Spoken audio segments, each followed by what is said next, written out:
Yeah. I mean, we get in so much in a trance that we actually think that what we wear tells us who we are. I mean, that's when you've really gone down the pike, you know? And I think many of us, maybe most of us, have really been down there before for moments at the very least. Some for months or years.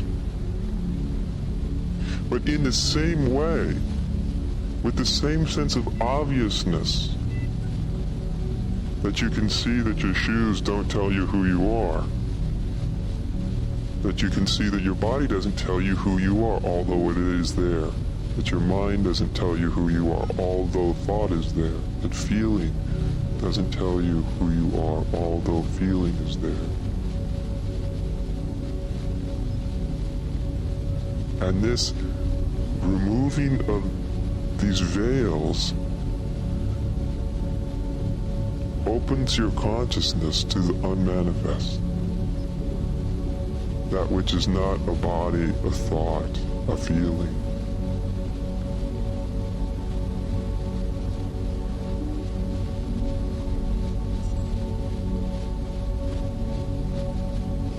And you can't think yourself to the unmanifest. Its very nature is it's not a thought, so you can't think yourself to it.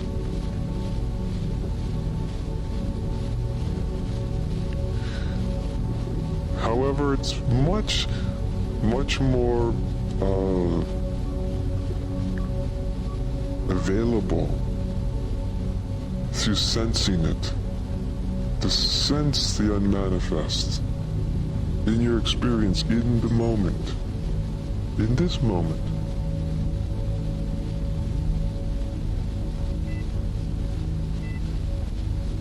Because the unmanifest reveals what you really are, reveals the core of your own being.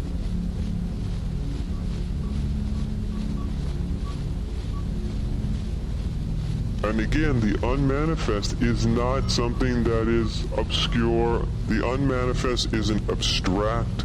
The unmanifest isn't in some other life. The unmanifest is actually exactly and imminently practical, present in everybody in this room. The unmanifest is imminently available. The more you think about it, the farther it seems away. But you can just take one thing, take the fact of your own consciousness. Your consciousness is not manifest. Where is it? What color is it? Where was it born? How old is your consciousness? Is it a male consciousness, a female? You see, the consciousness that's conscious of this moment itself is unmanifest. It doesn't mean it's not functioning, it just means it's not manifest.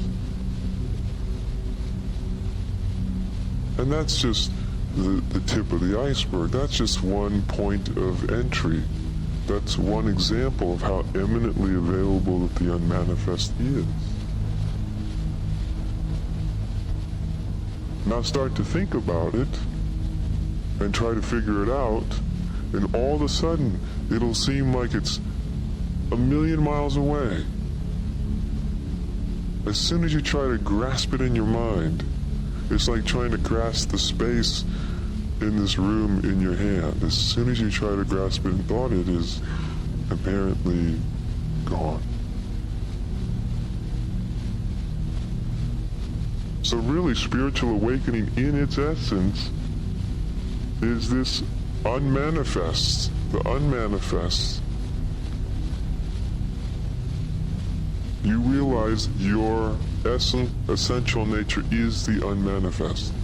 Whether you want to call the unmanifest, well, the unmanifest, or spirit, or consciousness, or presence, or the divine, the sacred. The words don't really matter too much.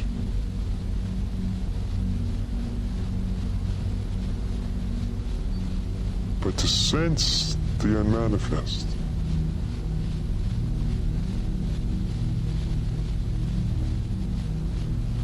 The unmanifest is actually an immense thing, or an immense no thing.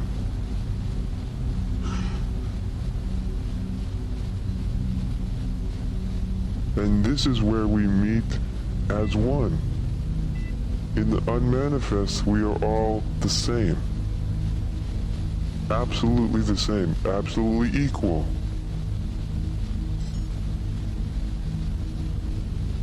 As the unmanifest, as that revelation of that awakening, when consciousness suddenly realizes, well, my God, that's actually what I am, that which is not manifest. What I am is something I can't actually taste or grasp or think about or define. What I am is something that's beyond all that, beyond and before. The beginning and the end. And that realization, which is simple and immediate, comes simply through seeing through the veils. Just seeing the veil, through the veil of identification with body, of mind, of thought, of feeling. Just to see, those don't define me. And when you see that and you stop, the willingness to just stop thinking, stop figuring, stop turning things into concepts, just stop.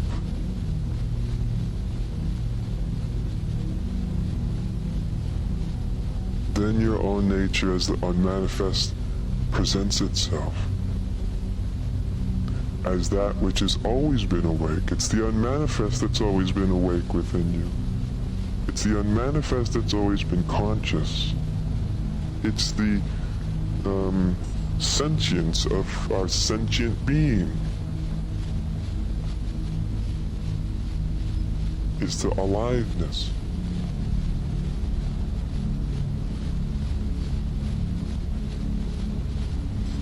And this is the heart of spirituality. But you'll see the first underpinnings of it when you start to hear, and you hear people that come here and many other places as well, when they start to see that this, what I'm calling the personal will, the personal motivation, it's an energy force, right? It's something that motivates one. This is what I'm calling the personal will. So most human beings are entirely motivated by the personal will. This doesn't mean it's bad, it's just the way it is, right? So most people, human beings, are motivated by, will I succeed? Will I survive? That's the deeper level. Will I be loved? Will I be approved of? Will I get by? Will I be recognized? Am I happy? Is my life meaningful? See, that's the personal will searching for something to grab hold of. Am I significant? Shall we go on? Do you get the feeling? And so, and the personal will, it's just trying to satisfy it, right? It's trying to basically say yes to all those questions. Yes, I'm successful. Yes, I'm lovable. Yes, my life has meaning. Yes, my life has purpose. Yes. And as long as we live in that state of consciousness, as long as you're there, you might as well satisfy the personal will, because if you don't, it gets very upset. In fact, it can get so upset that it gets extraordinarily suicidal if you don't satisfy its concerns and its demands. Or in our culture, like everybody just gets depressed. Everybody's been Prozac, right? Why?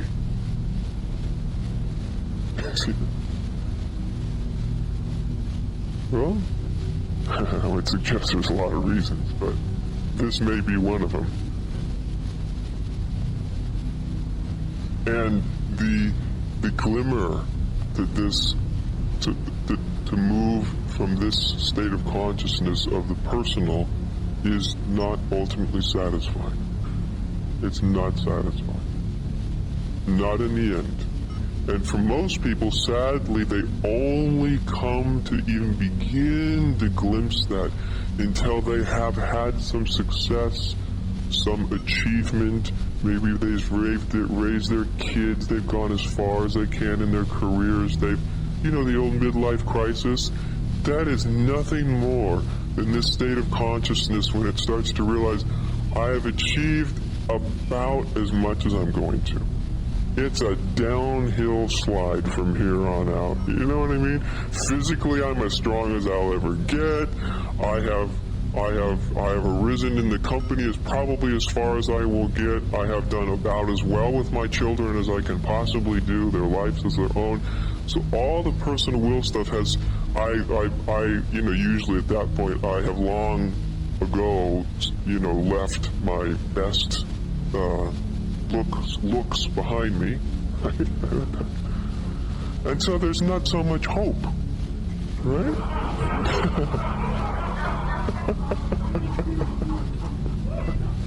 Aren't you glad you came tonight?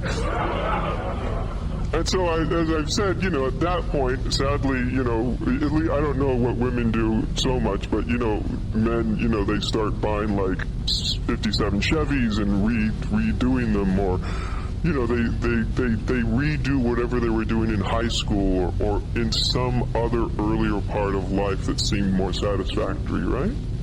Only to find out that, once you got your Chevy all lined up and it looks cool and everything, you realize that you're pretty much the only one that cares. And the other guys that are about in the same age group that are doing the same thing, and that runs out.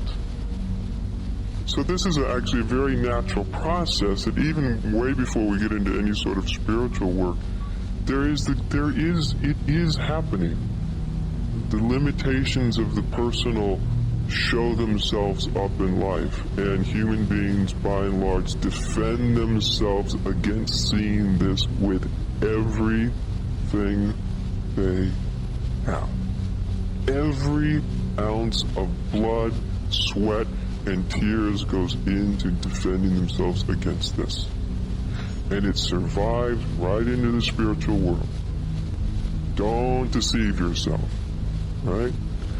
Well, the 57 Chevy didn't do it, and raising the wonderful children and having a wonderful mate, or maybe, failing at all that. But I know when I have the right spiritual experience, it's going to make it all right. It's the personal will, right? Everything will be okay for me when I get to that plateau, when I become like the enlightened ones, when I happens. And although it seems like I'm painting this in a negative light, as far as I'm concerned, this is just a part of human development. It's not wrong. It shouldn't be looked in positive or negative terms, as in right or wrong terms. It's just human development stuff. It's just what happens.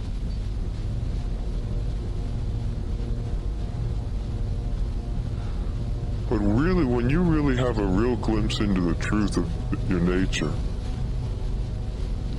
this diminishment of the personal will really, really, really gets cranked up. Unless you really, really, really fight against it. And as I said, most people do. One of the reasons it's so little understood. It's so unexpected. Because in many people's minds, their realization can be seen in their own minds as a point of success.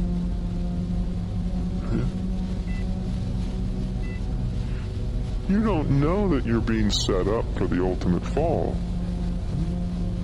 You don't know that you're being set up so this game is not about you or me achieving the grand state of enlightenment. Because the grand state of enlightenment is something completely different than anybody could ever imagine. You can't imagine it. You can imagine the personal will's ideal of it, what it hopes it will be. But you can't imagine it as it actually is.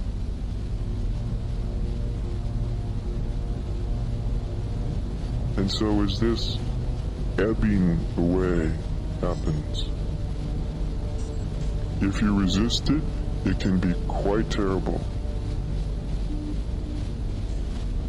quite disorienting. What's happening to my life? What's happening to my motivation? I used to have so much motivation. Where's my passion? Does it ring any bells for anybody? Where's my passion? I used to be a passionate person. I had things that I had ideas that I was passionate about. I had people I was passionate about. I had hobbies that I was passionate about. And it's all just falling apart. And what in the hell is happening? Does this resonate for anybody? Okay, good. And of course, coming up to spiritual realization, I don't mean it as high or lower, but just as a way of talking, coming up to that point where you realize your true nature, it has lots of pitfalls. Many cul-de-sacs they get caught in, you know. Basically, they're just cul-de-sacs of spiritual entertainment rather than actually seeking the truth. But on the other side of realization, there's actually much more pitfalls, and they're a lot more dangerous. How's that? That sounds fun, doesn't it? Because this ebb can get interpreted, and often does, in the mind in some very negative ways, destructive ways. Because the mind can only interpret this diminishment of its passion in a negative way.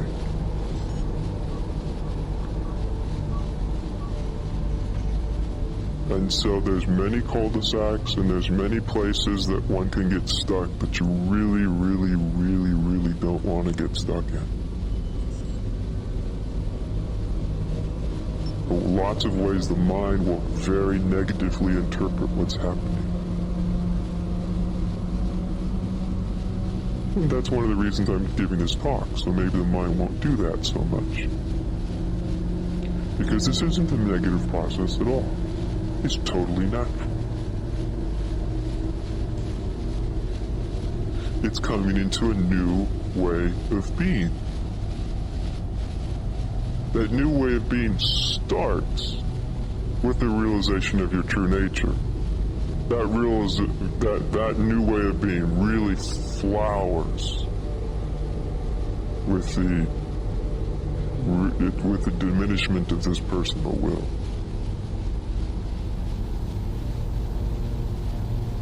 But you can imagine the difference of experience. There you were driving your car, at least you thought you were. You weren't actually driving it anyway, but that's another story. And then all of a sudden you learn to navigate through life by not driving. Now to a driver that sounds boring, right? I want this to go where I want it to go. I want to turn left when I want to turn left. Right? Which is precisely why you're totally unenlightened, you would have to say to such a person. As long as you want to go left when you want to go left, and accelerate when you want to accelerate, and put the brakes on when you want to put the brakes on, well, welcome to unenlightenment.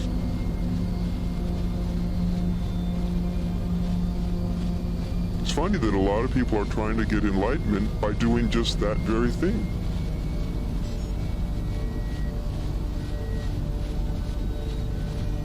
But to such a person in such a state of consciousness, to be in the passenger seat doesn't seem interesting at all. You see, because there's no control in the passengers. There's no illusion of control.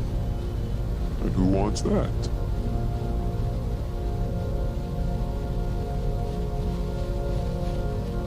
But you only start to even desire it when you've spent enough time at the steering wheel realizing that the cars tend to go in actually pretty predictable patterns.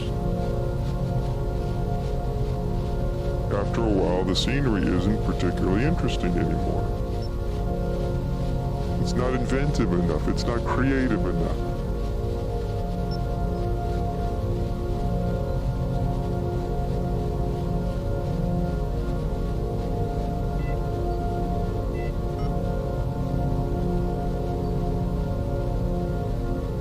And it's based on a fundamental misunderstanding. It's based on an understanding that you are a separate individual person, human being, separate from the whole, separate from others, and separate from life. And you need to make sure your life and your car gets where you want it to get. If there is a prescription for suffering, I'd say that's about as accurate as you can get. Funny thing is the very prescription for suffering is the very thing that we think is a prescription for happiness. Is it not? Do that and you'll be happy. Drive your car, turn left when you want, brake when you want, make your trip exactly what you want it to be, and you'll feel free and happy. But the problem is because it's based on separation, it can't ultimately make one happy. It's not possible, ultimately. Moments, sure.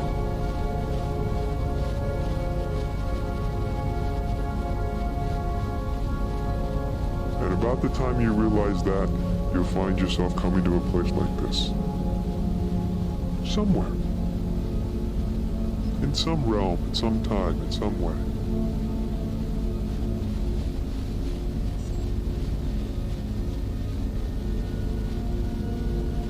And that yearning, that call, is a call for a change of relationship with life.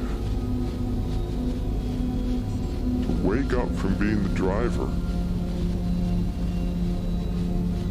You see, now the thing is, when you explain things like this to people in this way, egos think, well, that would be kind of boring being in the passenger seat, driven wherever it wants to drive you, and you just sit there and watch the world go by. How interesting is that? But of course, that is the perspective of ego and separation. From the perspective of wholeness, you are in the passenger seat, you are the passenger, you are the seat, you are the car, you are the mysterious, non-locatable driver of the car, you are the landscape in which you are driving, you are every experience which you will bump into. Sounds a bit more interesting, doesn't it? But ego just thinks, well, how could that be fun? I, as a separate person, would just be in a driver's seat.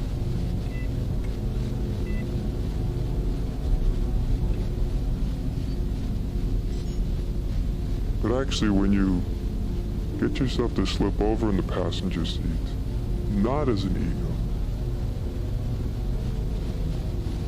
because egos do get bored when they're in the passenger seat too long, not as an ego. When you recognize your true nature, which is really the one, or as Meister Eckhart said, the one I, God's I, and your I are one I, one seeing. And I might add, one driving, one landscape, one being.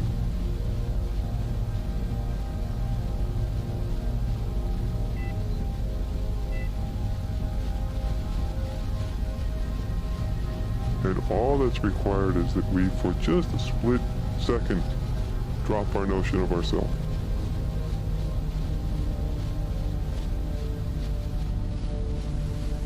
And I only mention this so that it's known, so that it's conscious, so that if the mind does what minds tend to do, you're not tricked by it. It's just, yes, that's what minds do. For whatever reason, it does not even matter. It is not even of any advantage to know why the mind does that. No advantage whatsoever. Enough to know that most minds tend to do that. tend to divert attention at just the most important moment. So knowing that, maybe there won't be getting caught by it. You just see, oh yeah, there's the mind. It's doing what it's meant to do. It's meant to solve problems that don't actually exist. Okay.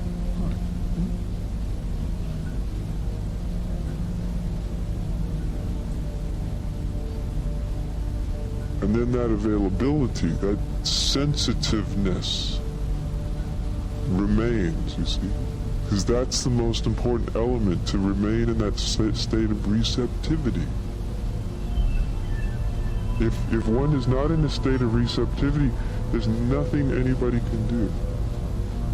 Teachings are of no use if you're not in a state of receptivity.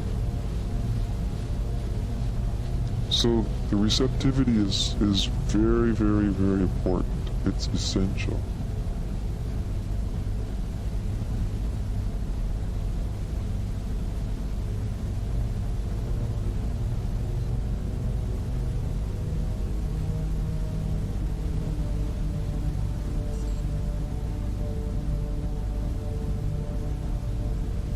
And then when there is even the smallest sense, the smallest taste of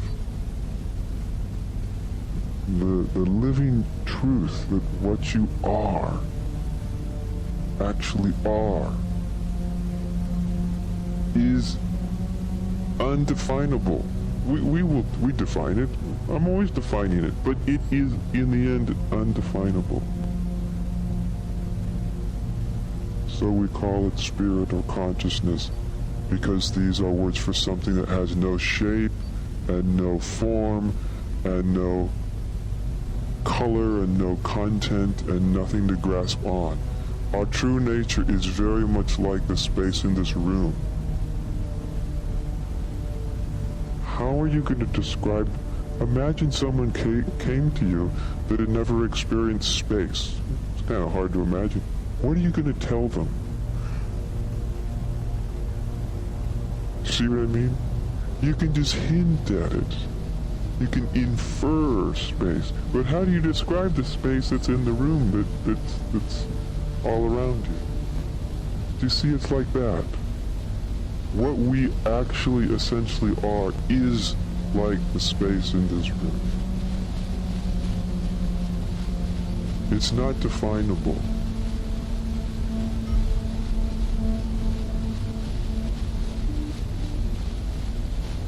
And yet, when there's a state, when there is that state of the deepest and most simple listening,